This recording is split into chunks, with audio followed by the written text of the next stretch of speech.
Hi friends, कैसे हैं आप लोग। आई होप आप लोग अच्छे होंगे। तो मैंने पिछले वीडियो में ह्यूमन बारे के बारे में पढ़ा था। उसमें कुछ पॉइंट्स बताए गए थे और कितने भागों में बांटा गया है मैं उसके बारे में पढ़ाया था। तो 3 भागों में बांटा गया था।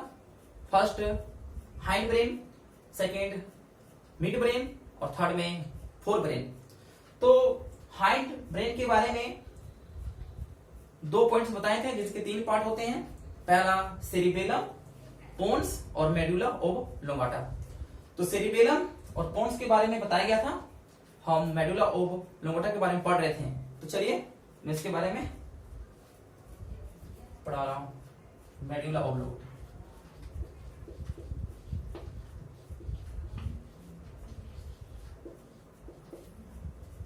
ठीक है। इसका हिंदी नेम भी वही होता है, मेडुला ओब्लोंगाटा। ये जो होते हैं बायोलॉजिकल रिएक्शन होते हैं, बायोलॉजिकल रिएक्शन, जिसको बोलते हैं हिंदी में जैविक क्रियाएं। जैविक क्रियाएं,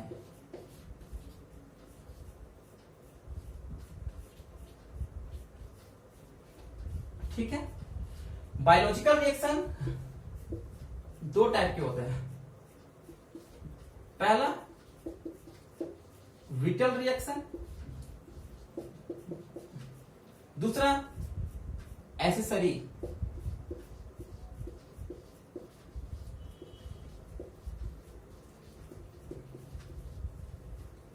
इसका हिंदी जैविक क्रियाएं और रिएक्शन का मतलब जैविक क्रियाएं और एसेसरी का मतलब सहायक क्रियाएं। सहायक क्रिया, ठीक है।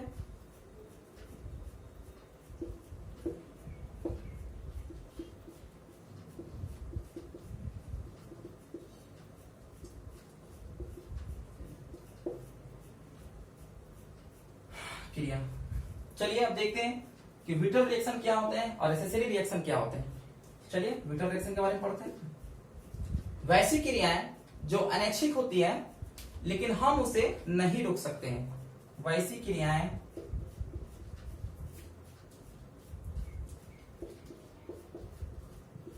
जो अनैच्छिक होती है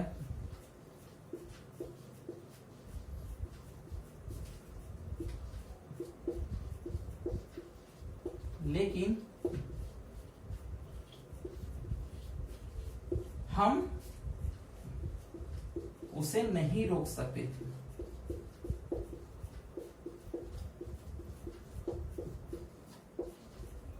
जैसे example, blood circulation. Blood circulation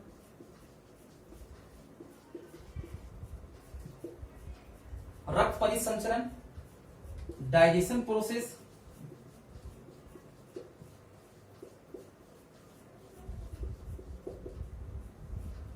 पाचन क्रियाएं, हार्ट बीट,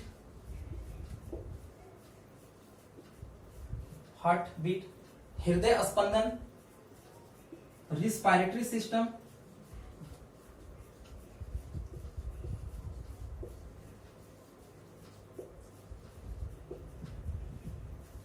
श्वसन तंत्र। तो हम इन चीजों को हम नहीं रोक सकते हैं। ब्लड सर्कुलेशन को रोक सकते हैं क्या? नहीं। डाइजेशन प्रोसेस को, पाचन की प्रक्रिया भी नहीं रोक सकते हैं, हार्ट बीट को भी नहीं रोक सकते हैं और रिस्पायरेटरी सिस्टम को भी हम नहीं रोक सकते, श्वास को हम नहीं रोक सकते हैं। तो ये जो हमारा होता है वो विटल रिएक्शन होते हैं, ठीक है। अब चाहे इसका स्क्रीनशॉट ले सकते हैं। चलिए अब नेक्स्ट चलते हैं, एसेसरी रिएक्शन, सहायक क्रियाएं।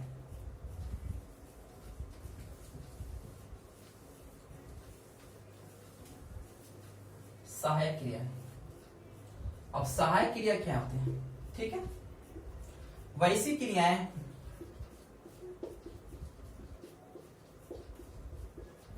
जो अनैच्छिक होती है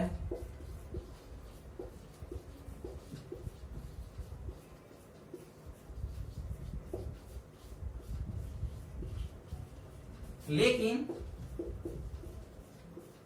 उसे रोका जा सकता है, उसे रोका जा सकता है। जैसे एग्जाम्पल,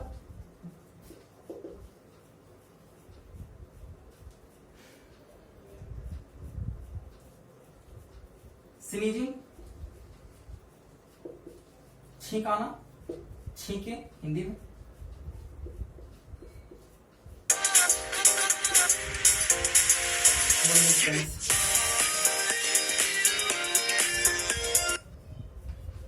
स्नीजिंग, छींके आना।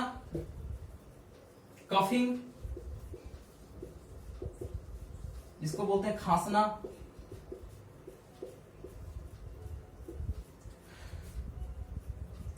रोना, वीपिंग। वोमिटिंग, जिसको बोलते हैं उल्टी होना। ठीक है, तो ये इन सभी सारी चीजों को हम रोक सकते हैं। ठीक है दोस्तों, माफ कीजिएगा, थोड़ा सा किसी का कॉल आ गया था। चलिए, तो ये आपका हो गया एसेसरी रिएक्शन। वैसी क्रियाएं जो अनैच्छिक होती है लेकिन उसे रोका जा सकता है। स्नीजिंग, छींके आना, कफिंग, खांसना, वीपिंग, रोना, उल्टी होना, इन सभी चीजों को हम रोक सकते हैं। अब नेक्स्ट हम पढ़ते हैं ये हाइंड ब्रेन के बारे में पढ़ा। अब नेक्स्ट पढ़ते हैं मिड ब्रेन के बारे में। Mid brain,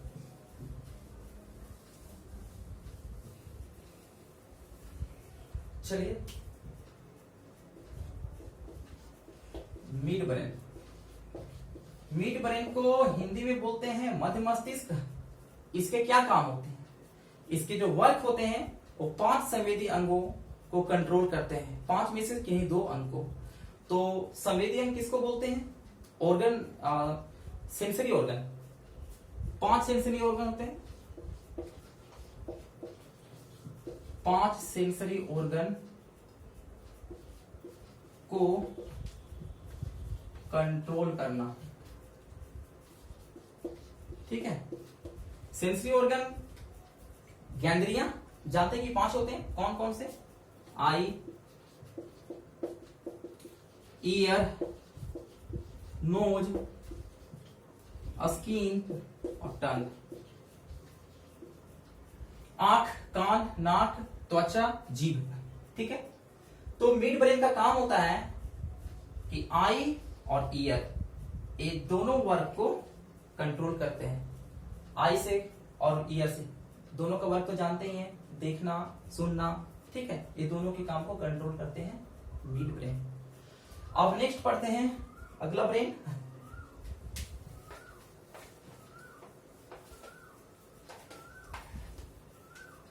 fore brain.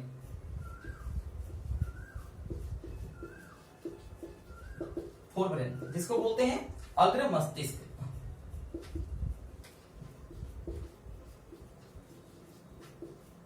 अग्र मस्तिष्क, अग्र मस्तिष्क को भी 3 पार्ट में बांटा गया है। 3 पार्ट होते हैं, 3 भाग। ठीक है, फर्स्ट थैलेमस,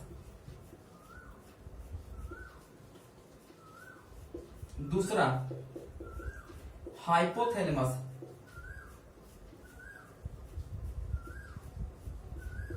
और तीसरा सेरिब्रम। ठीक है, तो ये 3 होते हैं। 4 ब्रेन के 3 पार्ट होते हैं, थैलेमस, हाइपोथैलेमस और सेरिब्रम। यहां सेरिब्रम है और वहां सेरिबेलम था, तो कंफ्यूज नहीं होना है। तो सबसे पहले थैलेमस के बारे में पढ़ते हैं, इसके क्या काम होते हैं। थैलेमस, यहां पे हमने पढ़ाया था मिड ब्रेन में कि ये 5 सेंसरी ऑर्गन में 2 सेंसरी ऑर्गन को कंट्रोल करते हैं मिड ब्रेन। बाकी जो 3 बच गए, 1 2 3, ये 3 अंग को कंट्रोल करते हैं थैलेमस। कौन कौन से? नोज, टंग और स्किन। 3 अंगों को कंट्रोल करते हैं थैलेमस। अब हाइपोथैलेमस के बारे में पढ़ना है, तो चलिए, हाइपोथैलेमस को मास्टर ऑफ मास्टर ग्लैंड कहा गया है, मास्टर ऑफ मास्टर ग्लैंड या सुपर मास्टर ग्लैंड भी कहा गया है। सुपर मास्टर ग्लैंड भी कहा गया है। अब देखना है कि हाइपोथैलेमस जो है एक ग्लैंड है, एक ग्रंथि है। अब ग्रंथि किसको कहते हैं?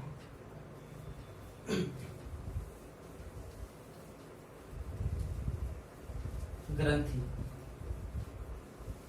तो चलिए ग्रंथि बारे में पढ़ते हैं। ग्रंथि क्या होती है? ग्लैंड। तो ग्लैंड उसे कहा जाता है जो जूस, एंजाइम और हार्मोन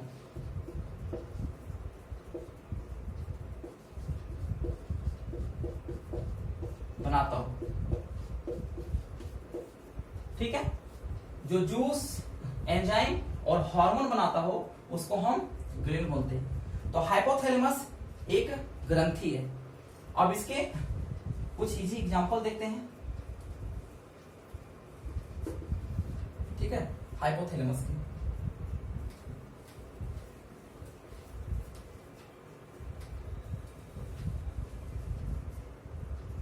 हाइपोथैलेमस के एग्जांपल। तो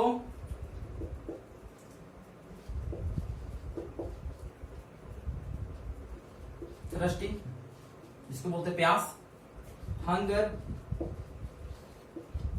भूखा,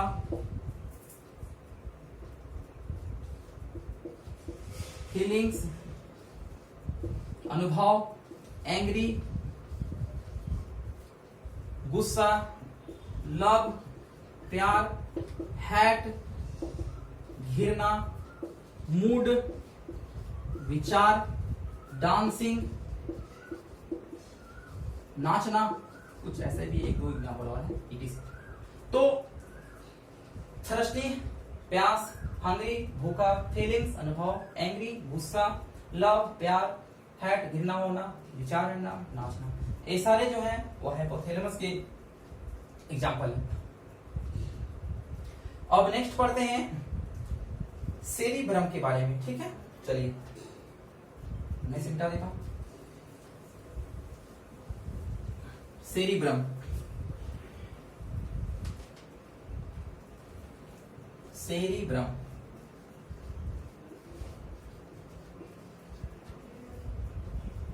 सेरिब्रम को हिंदी में बोलते हैं प्रमस्तिष्क।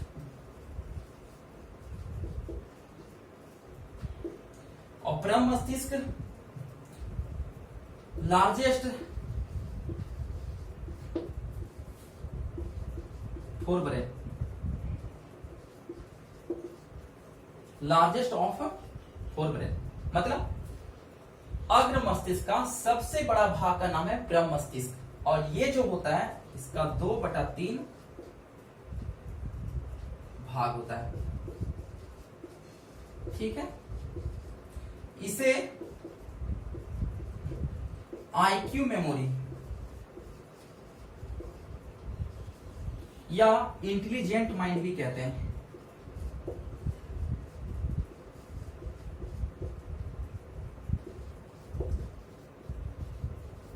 ठीक है, इसे आईक्यू मेमोरी या इंटेलिजेंट माइंड कहते हैं, यानी कि यादाश्त पावर, दिमाग तेज। किसको बोलते हैं? जिसमें ज्यादा यादाश्त यानी कि मेमोरी पावर जो होता है वो सेरिब्रम का ही काम होता है। अब देखना है इसमें कि सेरिब्रम में 5 लोब पाए जाते हैं और 5 लोब के कुछ ना कुछ वर्क है। तो चलिए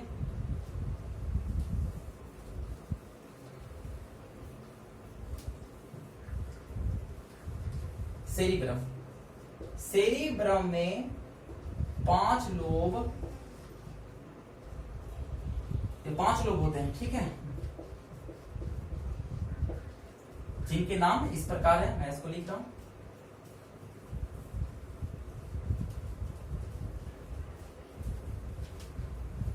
पांच लोब का नाम वेरी इंपॉर्टेंट। पहला फ्रंटल फ्रंटल लॉब, ठीक। दूसरा पेरिएटल पेरिएटल लॉब। तीसरा ओसिपिटल लॉब। और चौथा टेम्पोरल टेम्पोरल लॉब। और पांचवा हिप्पोकैम्पस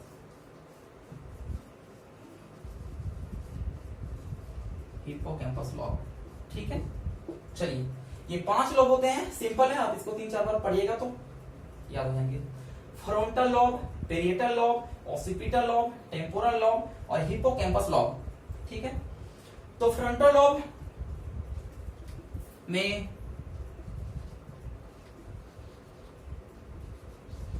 मेमोरी पावर, कॉमा, याददाश्त पावर, याददाश्त शक्ति, कंसंट्रेशन पावर,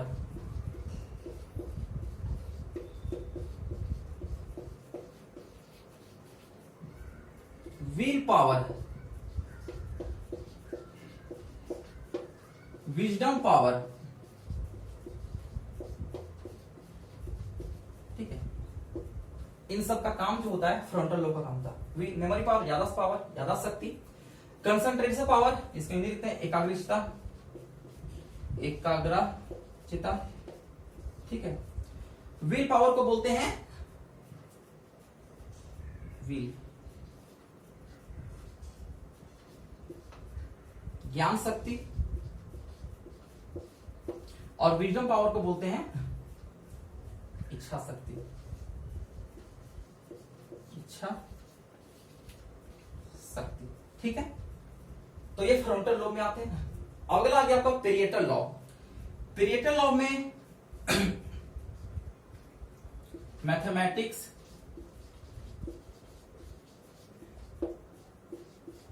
रीजनिंग, कैलकुलेशन, ठीक है। हम अगर मैथ बनाते हैं या रीजनिंग या तर्क शक्ति या सोचने रीजनिंग बनाते हैं या कैलकुलेशन करते हैं मैथमेटिक्स में, तो ये जो हमारा है उसमें पेरिएटल लॉब काम करता है। ओसिपिटल लॉब, डायरेक्शन बनाना,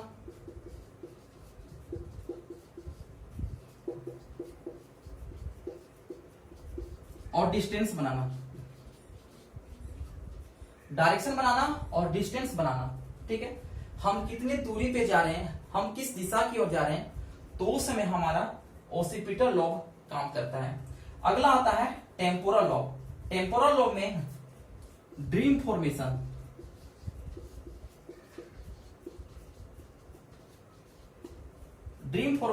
और टच एंड पेन, यानी कि छूना और दर्द होना, दर्द, इसको दर्द होना, तो ये सब का अनुभव टेम्पोरल लोब में होता है। ड्रीम फॉर्मेशन यानी कि स्वप्न बनाना, यानी कि हम लोग जो रात में कभी भी स्वप्न जो देखते हैं तो उसमें जो हमारा है टेम्पोरल लोब काम करता है, ठीक है। और ये चारों लोब का स्टोरेज हिप्पोकैम्पस लोब में होता है, ठीक है। 4 लोब का स्टोरेज, 4 लोब का स्टोरेज हिप्पोकैम्पस लोब में होता है। चलिए एक पॉइंट और लिखना है इसमें,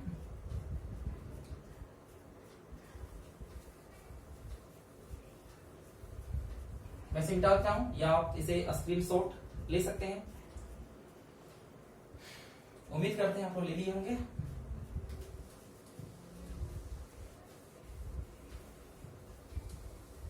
ठीक है, तो हिप्पोकैम्पस लोब में 4 लोब का स्टोरेज होता है। नॉट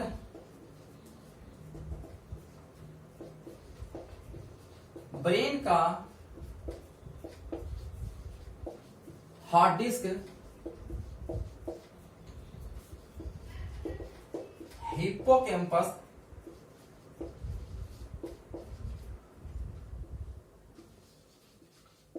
लोब को कहा